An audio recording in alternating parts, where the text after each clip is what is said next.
Okay, so I'm at the post office. I just picked up our first colony of live bees. I had about 40 people in the post office staring at me like I was insane when I went in to pick them up. And the mail lady was freaking out. She gave me the whole tote because she did not even want to touch the box. It was hilarious. Here's all our girls.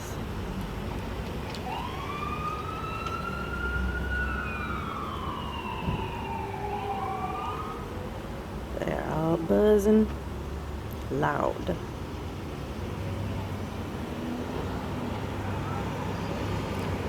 So as soon as Mike gets home from work, he can put them in their new house.